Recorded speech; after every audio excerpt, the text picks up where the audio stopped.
विविध भारती। उजाले उनकी यादों की।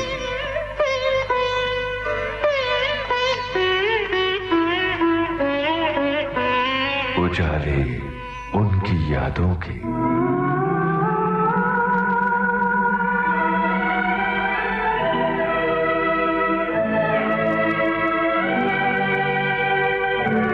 अनुभवों के धागे जोड़कर जीवन की पक्की और मजबूत डोर बनती है और ऐसी ही एक डोर से बंधे हम आ पहुँचे हैं यादों के इस खूबसूरत सफर में। जिंदगी के अलग अलग रंगों को एक साथ बटोर कर रखने वाली जानी मानी अदाकारा शुभा खोटे हमसे बांट रही हैं अपनी यादों के उजाले। उनकी यादों ने अपनेपन और सादगी के रंगों से हमें सराबोर कर दिया है। इस कार्यक्रम में शुभा जी से बातचीत की है राजुल अशोक ने। आइए सुनते हैं इस लंबी बातचीत की दूसरी कड़ी। शुभा जी, शुरुआत में ही आपने देव साहब के साथ काम कर लिया था पेइंग गेस्ट में, और उसके बाद अनाड़ी में राज कपूर साहब के साथ भी आपने काम किया। माइलस्टोन्स जो उस समय के दिग्गज अभिनेता थे। एक लाइफ में सबसे एम्बिशियस जो माइलस्टोन था वो पूरा नहीं हुआ। वो कौन सा? दिलीप कुमार के साथ नहीं काम। तो यही पूछने वाली थी। और मैं बहुत पूजा करती हूँ उनकी। ये तो मेरे मैं उनको अपना बड़ा भाई समझती हूँ, क्योंकि उन्होंने भी चक्रवर्ती साहब से ही started his career with Chakraborty, और मेरा भी करियर चक्रवर्ती साहब। तो मुझे वो भी है, लेकिन माय गॉड मैं तो उनकी पूजा करती हूँ, लेकिन वो उनके साथ मेरा काम नहीं हुआ। ये एक खलिश रह गई। बिल्कुल। कोई ऐसा ऑफर नहीं आया, या आपने कुछ ऐसा बानक बना ऑफर कि आया नहीं था, बन पाया? लेकिन उस वक्त मैं जरा नहीं हुआ, मैं कर नहीं पाई। एक शॉट दिया है मैंने उनके साथ। वो कौन सी फिल्म थी? साधु और शैतान में सब गेस्ट लोगों को बुलाता था ना महमूद जी। तो उस वक्त उन्होंने मुमताज और दिलीप साहब को बुलाया था। उसी वक्त हम लोग, मैं और उनका भाई था Anwar, we suppose to be in the car, शादीशुदा है वगैरह।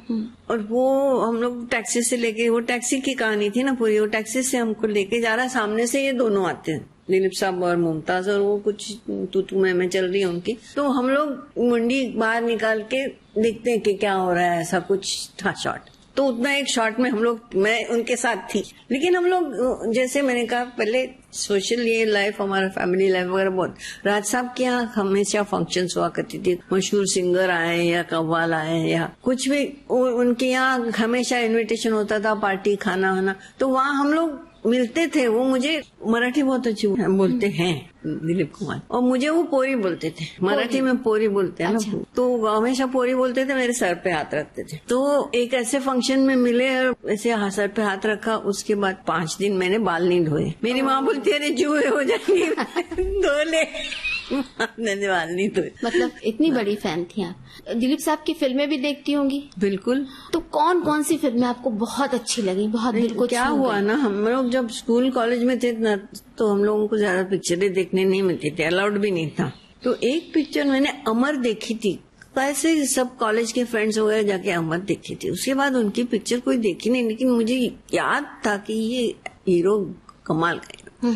उसके बाद स्टार्टेड वर्किंग वगैरह, तो दाग देखी। और पुरानी पिक्चर, एक लोटस का के थिएटर था वर्ली पर, वहाँ वो पुरानी पिक्चरें दिखाया करते थे, और इनवेरिएबली इनकी पिक्चरें लगती थी। और मैं जितनी भी पिक्चरें आती थी वहाँ मैं जाके देखती थी। दिलीप साहब को चाहने वाले उनकी बहुत सारी फिल्मों की बात करते हैं और तरह तरह के उनके एंगल्स की बात करते हैं। आपको कौन सा एक खास बात लगती थी दिलीप साहब की?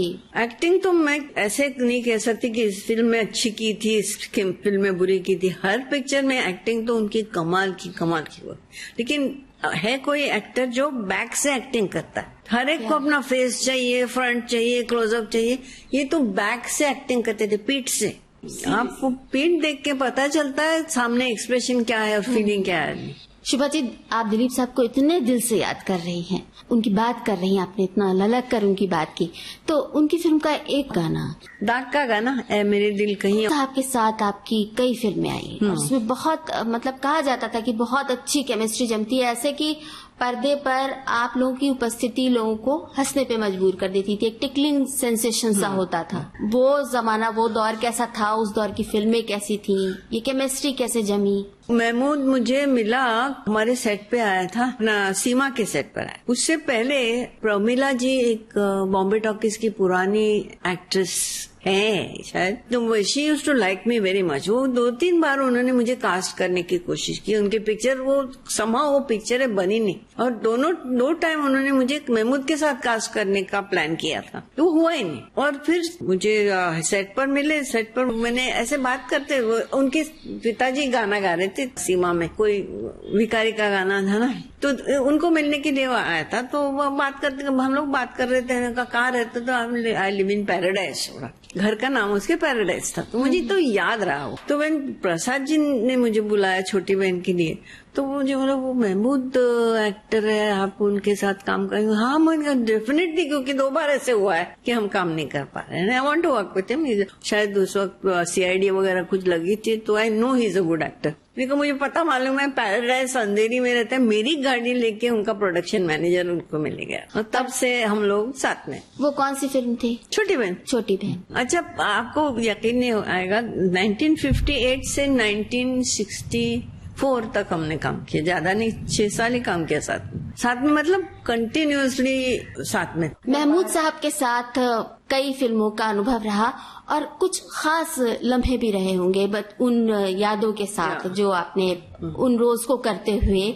कुछ यादें जुड़ाई होंगी, तो उन यादों के बारे में। और ऐसा कोई इंसिडेंट हुआ तब छोटी बहन के टाइम पे, वो मुझे भाई बोलने लगा, तो हम लोग एक दूसरे को भाई बोलते थे। अच्छा, भाई कैसा है भाई, मेरे साथ वो वैसे भी मेल की तरह ही बात करता था, तो एक दूसरे के भाई थे हम, भाई वगैरह ने, भाई एक बॉन्डिंग, खास बॉन्डिंग हो गई। तो उनके साथ कई गाने हुए थे, कौन सा गाना इस वक्त? सारे गाने अच्छे थे सच्ची, मैं आपको लिस्ट बता दूं, हमराही का गाना, वो दिन याद करो, बेटी बेटे, ससुराल, छोटी बहन का गाना याद है, मैं रंगीला प्यार का राही इस वक्त सुन ले।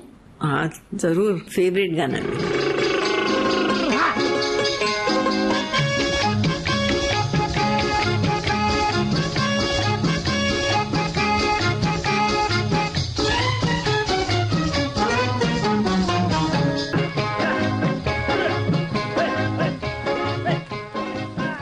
और उसके बाद सह कलाकार के रूप में बहुत सारी फिल्में, बहुत सारी, प्रसाद जी की तो 4 फिल्में की, फिर जेमिनी के एक फिल्म की, साउथ में तो उस वक्त बहुत फिल्में की हम लोगों ने, जितने भी प्रोड्यूसर थे सबके फिल्मों में काम किया हमने, श्रीधर की पिक्चर में काम किया। और एक फिल्म, कौन सी फिल्म की बात कर रही थी, हाँ प्रमोद चक्रवर्ती की जिद्दी में हमने ऊटी में शूटिंग की थी, बहुत खूबसूरत गाना था वो, मतलब टेकिंग बहुत अच्छी थी, और वो पूरे चाय के फील्ड्स में शूटिंग की थी, चाय के बागान। एक तो चाय के फील्ड्स में थे, उसमें चाय, उसमें हम लोग रोल करते थे, सब चुपते थे, काटे नहीं, लेकिन वो ये तो स्ट्रांग होते हैं ना, लेकिन उसमें हमने शूटिंग की है, पूरे फील्ड में कूदते थे, गिरते थे, और गाना भी इतना ब्यूटीफुल पिक्चराइज किया, और काफी एनर्जी के साथ आप लोगों ने, दोनों ने उसमें, उस गाने में पर्दे पर जो नजर आया है, ऐसा नहीं लग रहा है कि चाय के बागान में कांटे चुभ रहे हैं, कुछ ऐसा हो रहा है। और उसमें वो शायद वो धूमल दादा कुछ पी के नशे में आते हैं हमको पकड़ने के लिए, और एक वो सर पे वो स्केरक्रो होता है ना, ऐसे बन के महमूद खड़ा है, और मैंने शम्मी जी की एक्टिंग की है इसी गाने में। हाँ, यही गाना फिर उनको सुनाते हैं धुमाल जी को, कि वो मुझे तो आदमी की आवाज सुनाई दी, वो आदमी, तुम तो लड़की हो गाना, तो मैं आदमी की आवाज में गा के बताया। तो आपने फिल्म की थी ससुराल, और उस फिल्म में भी आपका काफी एक बड़ा एक हिट ट्रैक साथ साथ चलता है, और उसमें गाना भी बहुत, 2 गाने थे इनफैक्ट, और दोनों ही गाने बड़े मकबूल हुए थे। ससुराल का गाना अपनी उल्फत पे जमाने का पहरा ना होता, ये ससुराल का गाना जो है ना, उस वक्त हमारे साथ धुमाल जी जुड़ गए, क्योंकि छोटी बहन में हमारे साथ नहीं थे, थोड़ा सा हमसे साझा करें। था कि हम तीनों हमेशा साथ में रहते थे। कुछ भी बात करना है, डिस्कस करना है, झगड़ा करना है, मजाक करना है, तीनों साथ में रहते थे। वो जो हम लोग रोल करते थे ना, कोई बफूनरी नहीं करते थे। हर एक कैरेक्टर, हर फिल्म में हम लोगों ने जो कैरेक्टर ये किए हैं, उसमें धुमाल साहब, महमूद और मैं तीनों रहते थे। और ऑल्दो द स्कीम कभी कभी वही रहता था कि ये धुमाल साहब या तो मेरे फादर है या उनके फादर है, और हम लोगों को मिलने नहीं देते। लेकिन हर टाइम ह्यूमर अलग था, एक्टिंग अलग था, कहीं बफूनरी नहीं थी। हर वक्त टाइमिंग और डायलॉग पे कॉमेडी करते थे हम, उछल कूद नहीं। मतलब एक जो हास्य कलाकार की एक जो भूमिका होती है ना, कि ना अपनी वेशभूषा से, ना अपने किसी हाव भाव से, बस आपकी एक जो उपस्थिति होती थी, बल्कि एक बहुत ही स्टाइलिश सा एक हास्य कलाकार, डिग्निफाइड कॉमेडी। और वो आए और बस लोगों को हंसी आने लगी। और कभी कभी ये भी होता था कि एक्सटेम्पोर कोई कुछ बोल गया ना, तो हम लोग कोई भी जवाब दे सकता था। इतनी मतलब जोड़ी जम गई थी, त्रिकुट जम गया था। उस फिल्म में वो आए तो मेरे पिताजी बने थे। मोस्टली मेरे पिताजी बनते थे। महमूद साहब जो है वो घर दामाद बने हैं। और वो रात को हम लोग वही बहाना बना के ऐसे दोनों जाते हैं, लेकिन वो फिर आके हमको पकड़ लेते हैं। तो ये तो मैं क्या कहूँ, हर पिक्चर में यही हुआ करता था। लेकिन आपने काम किया था। लेकिन दीदी के बारे में आपको बताऊं, मैंने तय किया था कि मैं हीरोइन का रोल नहीं करूंगी, लेकिन दीदी में एक्चुअली मैं हीरोइन थी। दीदी थी टाइटल रोल, लेकिन सुनील दत्त के ऑपोजिट मैं थी। उनके साथ भी मेरा कनेक्शन बहुत पहले का है। मेरे फादर डायरेक्शन वगैरह करते हैं ना, स्टेज प्लेस वगैरह के, तो उन्होंने एक डायरेक्ट किया था शैडो प्ले किसी कॉलेज के लिए, मतलब before Sunil Dutt became an actor. He was in Jain college, और वो रेडियो वगैरह वैसे आई थिंक करते थे। तो जब वो प्ले किया तो उसके लिए बैकग्राउंड कमेंट्री चाहिए थी, तो उस वक्त सुनील दत्त ने कमेंट्री दी थी उस प्ले की। तो तब से मैं मतलब पिताजी के साथ तो जाया करती थी, तो I met him that time. उसके बाद हम लोगों ने बेटी बेटे में साथ में काम किया। हाँ, कैसा रहा? वेरी क्वाइट, वेरी मतलब एक तो इट वाज लाइक कॉलेज की पहचान होती है तो अलग ही होती है, दैट रिलेशन इज डिफरेंट। तो वो कंटिन्यूड रहा। अच्छा, एक मजेदार किस्सा है। उस टाइम पे नरगिस जी वाज एक्सपेक्टिंग, और Sunil ji every night shooting करके, वो अपनी ब्लैक फियाट थी उनकी, शूटिंग पूना में चल रही थी दीदी की। वो प्रभात, मतलब वो अभी जो इंस्टीट्यूट, वहाँ पर शूटिंग हो रही थी। वो बॉम्बे जाते थे, हर रोज वापस आते थे सवेरे शूटिंग। और संजय दत्त का पहला पेड़ा मैंने खाया। क्या बात है। फिल्म दीदी में एक बहुत सुरीला सा गाना है जो आप पर पिक्चराइज हुआ है, तुम मुझे भूल भी जाओ तो यहाँ है तुम, सुधा मल्होत्रा जी की आवाज में। उस वक्त ये गाना, शूटिंग फिक्स हो गई थी, गाना जरूरी था, और हमारे म्यूजिक डायरेक्टर एन दत्ता जी शायद बीमार हो गए थे, तो इसलिए ये गाना सुधा मल्होत्रा जी ने ट्यून किया है। ये भी shooting as I said Poona में हो रही थी, तालाब के पास। वो शूटिंग भी, वो शॉट्स भी बहुत खूबसूरत लिए सुनील दत्त जी, पानी के रिफ्लेक्शन में वगैरह। गाना बहुत ही चर्चित फिल्म रही, और उसमें एक गाना था, तड़पाओगे तड़पा लो, वो भी एक सुपरहिट गाना था। क्या गीतमाला पे रिकॉर्ड इस पे रात, वो गाना और छोटी बहन का गाना, ये दो गाने हाई इस पे थे। मतलब गिनते थे ना कितने हफ्ते गाना चल रहा है नंबर 1 पे, ये दो गाने बहुत चले। और वो साउथ की पिक्चर ना, मेरे साथ एक वाकया हुआ था। एक साउथ इंडियन प्रोड्यूसर, बहुत बड़ा प्रोड्यूसर, मुझे साइन करने आया, लेकिन घर पे बात कर रहा है धीरे धीरे। ऐसा लगा कि इसके इंटेंशन कुछ ठीक नहीं। पता नहीं, he had some idea about Maharashtrian women, पता नहीं, मुझे अच्छा नहीं लगा, तो मैंने रिजेक्ट कर, मुझे नहीं काम करना। तो तब से मेरे मन में कि ये साउथ के प्रोड्यूसर पता नहीं क्या, मतलब I was terrified, I don't want to go, मुझे काम नहीं करना है साउथ इंडियन। तो मुझे बहुत समझा के फोर्स करके मुझे ये बरखा मैंने साइन की। मैं नहीं करना चाहती थी, लेकिन बरखा साइन की, हीरोइन का रोल, वो भी उसके ऑपोजिट है, हीरो था ना जगदीप, उसमें करो कर ली मैं। लेकिन ऐसे मतलब डर के कि मैं इधर अकेली जाती नहीं थी, मम्मी हमेशा साथ में रहती थी। तो शूटिंग के दौरान वो डर कैसे धीरे धीरे शूटिंग काम के टाइम पे मैं सब कुछ भूल जाती हूँ। लेकिन फिर मुझे लगा कह रहे यार बहुत अच्छे लोग हैं। मैंने शूटिंग की और वापस आ गई तो मुझे फोन आया उनके ऑफिस से, मैडम आप चलिए आई, आपने पैसे नहीं लिए। और आपको कहीं शूटिंग के टाइम पे भी व्हेन यू आर देयर, अगर आपको शॉपिंग वॉपिंग जाना है तो आदमी भाग के आता है कि आपको पैसे चाहिए क्या शॉपिंग के लिए। ऐसे इतने अच्छे, मैंने कहा साउथ की पिक्चर करनी चाहिए। तो 2 साल तो साउथ में ही पिक्चर ही की मैंने। अच्छा, उस फिल्म में आपका जो गाना था तड़पाओगे तड़पा लो, इस गाने के पिक्चराइजेशन से जुड़ी हुई कोई याद है? नहीं, वो भी ऐसे थोड़ा सा नेगेटिव था इसलिए। दक्षिण भारत की फिल्मों से आपका एक काफी लंबा सफर रहा है और कई फिल्में की आपने। फिल्में सब ऐसे जो मेगा हिट्स हुई। जेमिनी की फिल्म थी घराना, जिसमें आगा साहब थे मेरे साथ। उस फिल्म के लिए भी मुझे पता है, हाँ नेगेटिव रोल था, वो भी ऐसे जरा नेगेटिव नहीं था लेकिन वो स्पॉइल्ड लड़की का रोल था, मुझे नहीं करना। और बहुत दिन तक मेरे पीछे पड़े रहे, वो यहाँ आए थे, मुझे मिलना चाहते थे, मिल के आई, लेकिन मैं नहीं करना। वासन साहब, एस वासन। फिर आगा साहब मिलने आए घर पे, वो बहुत मुझे समझाया पटाया, करो तुम करो, कंपनी अच्छी है, लोग अच्छे। तो मैंने किया और किया तो मुझे अच्छा लगा। वैसे इतना खराब नहीं था जितना मुझे लगा था। देखी थी, नहीं पता नहीं, मेरे दिमाग में ये था कि ये नेगेटिव रोल है, मुझे नहीं। आपने भी बताया कि आगा साहब ने आपको मनाया, उनके साथ किस तरह का एक इट वॉज वेरी कॉमन कि एक दूसरे से मिला करते थे, क्योंकि उस वक्त शूटिंग सब स्टूडियो में हुआ करती थी, तो स्टूडियो में कोई ना कोई कहीं ना कहीं मिल जाता था। अच्छा, तो आगा साहब के साथ वैसे भी मेरा नेचर ऐसा कि मैं दोस्ती जल्दी कर लेती हूँ, अगर अपने वाइब्स बराबर चले तो ठीक। तो ऐसे आए थे वो। फिर आगा साहब चक्रवर्ती साहब का स्टूडेंट, चक्रवर्ती, हाँ, तो वो भी फीलिंग थी जैसे मेरी दिलीप कुमार के साथ फीलिंग है। और सह कलाकार के रूप में आगा साहब कैसे थे? वही एक दूसरे, मतलब जरा नेचर उनका फट से बोलना वगैरह, तो वो बात करने का तरीका उनका जैसे लड़के के साथ दोस्त के साथ बात करते हैं वैसे। उनके साथ और एक पिक्चर की मैंने, अर्धांगिनी, राजकुमार मीना कुमारी के साथ आपका रोल था। राज के साथ फिर दिल एक मंदिर एक बहुत ज्यादा हिट फिल्म थी और बहुत यादगार फिल्म थी। वो बहुत बढ़िया फिल्म थी। उन्होंने उस जमाने में ऐसे सब नहीं हुआ करता था, तो स्टूडियो के अंदर सेट बनाया था हॉस्पिटल का। अच्छा, हॉस्पिटल का सेट बनाया था और वो पिक्चर उस जमाने में जैसे महीने पिक्चर चलती थी, 1 महीने के अंदर कंप्लीट हो गई। 1 महीने के अंदर पिक्चर कंप्लीट, शूटिंग कंप्लीट हो गई थी। और सेट पर सब हॉस्पिटल, डॉक्टर का कमरा, पेशेंट का कमरा, सब एक ही जगह। तो ये कहाँ था ये सेट? ये वाइन स्टूडियो मद्रास में। आप सब भी वहीं पर उसी सेट पर? हाँ, हम लोग तो जाते ही थे ना, मैं तो 2-2, 3-3 पिक्चर के लिए एक साथ जाती थी, यहाँ से वहाँ से वहाँ। अच्छा, उस फिल्म में मीना कुमारी जी भी थी और इसके पहले अर्धांगिनी में भी मीना कुमारी जी के साथ आपने काम किया था।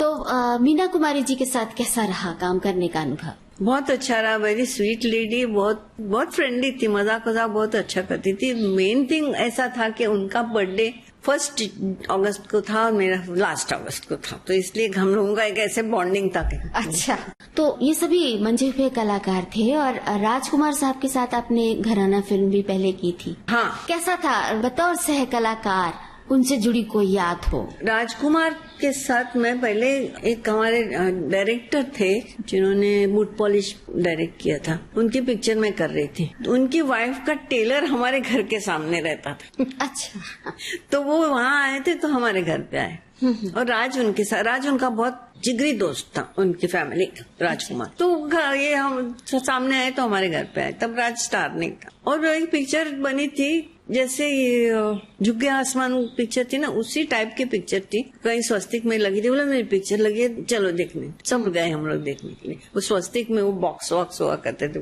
तो उसमें राजकुमार मर जाता है और उसके बाद उसकी जगह जयराज जी आते हैं, ऐसी पिक्चर थी कोई। तो वो पिक्चर देखी, मतलब राजकुमार के साथ पहले जो मुलाकात हुई उस वक्त। हाँ। बाद में राज का वो कुछ प्रॉब्लम हो गया था, ही वॉज इन जेल, तो मैं मिलने गई थी उसको जेल में। अच्छा, हाँ, मैं गई। डरने की बात ही नहीं, मैं किसी चीज के डरती। तू फंस जाएगी, क्यों जेल में गई? वो क्या है, कोई आर्टिस्ट जेल में। उस वक्त he was working in mother India. अच्छा, वो तीनों जेल में थे, वो डायरेक्टर, उनका भाई और राज। तो मैं मिलने गई थी। फिर he had that feeling for me कि पापा मुझे मिलनी है, कोई गया भी नहीं होगा उनको, ऐसे जेल में कोई जाता नहीं ना, तो that feeling was always there. तो राजेंद्र, राज, मैं उस वक्त तो व्हेन वी वर डूइंग घराना, हम लोग तीनों ऐसे ही गार्डन में तीनों लॉन पर बैठते थे, गप्पे, खाना पीना सब ऐसे फैमिली जैसे। वो भी फिल्मिस्तान की फिल्म। जी जी जी। और उसमें एक बहुत ही मकबूल गाना है, सलाम हसरत कबूल कर लो। आप एक कोई चिड़िया है, परिंदा है, उसके साथ हैं और साथ में और मैं गा रही हूँ, उसको चिढ़ा रही हूँ, इसको अजरा को जी। और उसमें भी मैं उसकी दोस्त हूँ और मतलब उनका रोमांस में मदद करती हूँ, ऐसा कुछ था। हेमंत गुप्ता बहुत बड़े डायरेक्टर, उस जमाने में मैं बाद में बताऊंगी, सबसे बेस्ट डायरेक्टर्स जो इंडस्ट्री में थे सबके साथ मैंने काम किया। तो हेमंत गुप्ता डायरेक्टर थे और ये गाना बाबर तो पिक्चर कहीं मेरे फ्रेंड्स ने, विजू ने देखी और तब उसे पता चला कि मैंने कोई उर्दू फिल्म की है। मैंने उसको मालूम भी नहीं था, अरे तुमने कोई कॉस्ट्यूम ड्रामा किया, मैंने कहा। तो Hemant Gupta was the director. I think ये गाना रोशन जी का था, वो भी इतने प्यारे म्यूजिक डायरेक्टर थे, इतने अच्छे थे, वेरी। शुभा जी, इसके बाद 1965 के दौर में चलते हैं, वहाँ पर लव इन टोक्यो, आकाशदीप जैसी फिल्में आई। हाँ। और उन सभी में आपका जो किरदार था वो बहुत पसंद किया गया। आकाशदीप में, हाँ आकाशदीप में मैं बताऊँ, और आकाशदीप में धर्मेंद्र था। अच्छा, धर्मेंद्र को मैं पहले कब मिली थी मैं बताती हूँ आपको। एक पिक्चर फिल्मिस्तान में बन रही थी, पिकनिक। अच्छा। उसमें मनोज था, धर्मेंद्र था, अजरा और मैं, लेकिन उसमें कुछ हुआ और धर्मेंद्र उसमें से हट गया। तब से धर्मेंद्र को मैं जानती। एज आई सेड, साथ में काम करते थे, साथ में आते थे, कभी घर पे आते थे। मेरी मम्मी बियर मग में उसको लस्सी देती थी पीने को। अच्छा। वो मुझे याद है, वो बियर मग देखती हूँ तो मुझे याद आती है कि यार लस्सी, इसमें लस्सी पीते थे, बियर नहीं पीते थे। उसके बाद इसमें हम लोगों ने आकाशदीप। तो उस फिल्म में काम करने का अनुभव कैसा रहा? उनके साथ तो कोई मेरा काम था नहीं। फिर वही महमूद, मैं नंदा के साथ एक आध सीन हुआ था। नंदा अच्छी दोस्त थी मेरी। नंदा का मतलब फैमिली फ्रेंडशिप। नंदा के फादर के साथ मेरे फादर ने काम किया, बहुत सारी पिक्चर की। नंदा जी के साथ कोई खासियत जुड़ी? हाँ, नंदा की बहन मीना और मैं, हम लोग बहुत पिक्चरें देखते थे। जो पिक्चर लगी तीनों जाके पिक्चरें देखते थे। कॉलेज के जमाने में? कॉलेज के नहीं, काम शुरू करने के बाद। अच्छा। नंदा मधुबाला की नकल बहुत खूबसूरत करती थी, बहुत अच्छी नकल करती थी। ये तो आपने बिल्कुल ही एकदम। और Nanda was a very good dancer. She didn't want to become, मतलब ऐसे होता है ना, फिल्म में डांस किया तो अच्छा इसको डांसर का ही रोल दे दो, इसलिए ज्यादा डांस नहीं करती थी, लेकिन she was a very good dancer. और हम लोग तीनों पिक्चर देखते थे, फिर क्योंकि वो इस तरफ कहीं रहती थी कि मेरे घर पे जाके फिर शाम को वो शिवपुरी, भेलपुरी कुछ भी खाते थे, फिर वो चली जाती थी। काफी एंजॉय किया। नंदा जी का कोई गाना अगर आप इस वक्त सुनना चाहें? छोटी बहन का गाना। सकती है। ये यादें हमेशा मन को किसी नए मोड़ पर लाकर छोड़ देती हैं।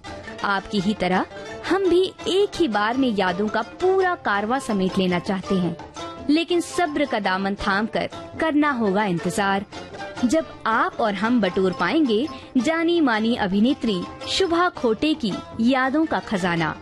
आपसे बातचीत की है राजुल अशोक ने।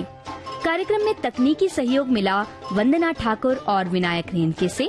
यादों के इस पिटारे को आप तक लेकर आई हैं मनीषा जैन। अब दीजिए इजाजत, सुनते रहिए उजाले उनकी यादों के।